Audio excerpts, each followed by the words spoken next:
Companies across the Silicon Valley believe they're being scammed. The companies are receiving solicitations from a Yellow Pages firm from Texas that look very much like what could be a bill from the Pacific Bell Yellow Pages. David Winter is joining us now from the newsroom, and he has the details. David.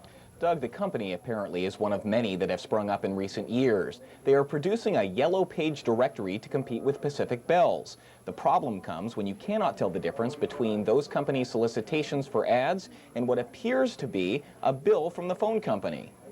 Are we talking about here? Well, last Friday, our bookkeeper was processing this invoice here. Dan Orloff from the San Jose public relations and advertising firm Orloff, Williams & Leeper shows us what he thought was a bill from the phone company for a Yellow Pages ad.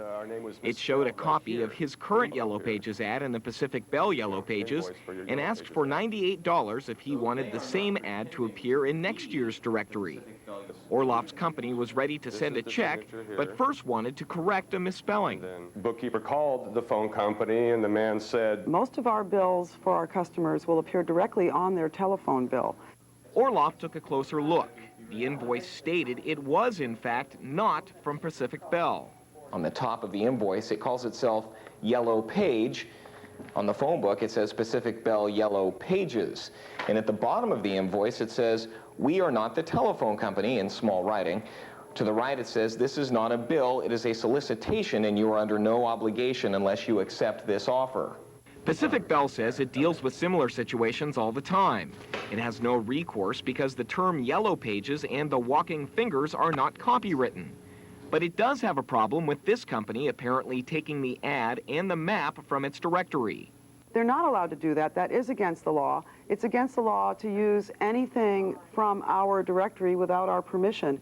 The U.S. Postal Service has put out a warning to businesses saying if you answer these solicitations, it is possible you will receive either nothing or your ad in only a few copies of a cheaply prepared directory, or in a directory that is distributed not nearly as widely as the phone company's Yellow Pages.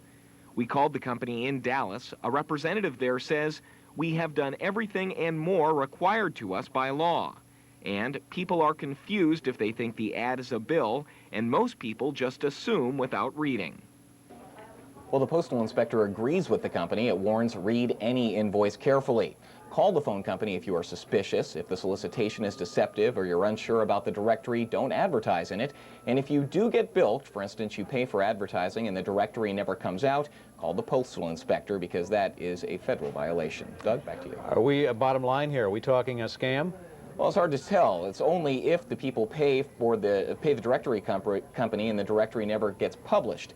But one could definitely argue it is confusing to the consumer. Okay, thank you, David.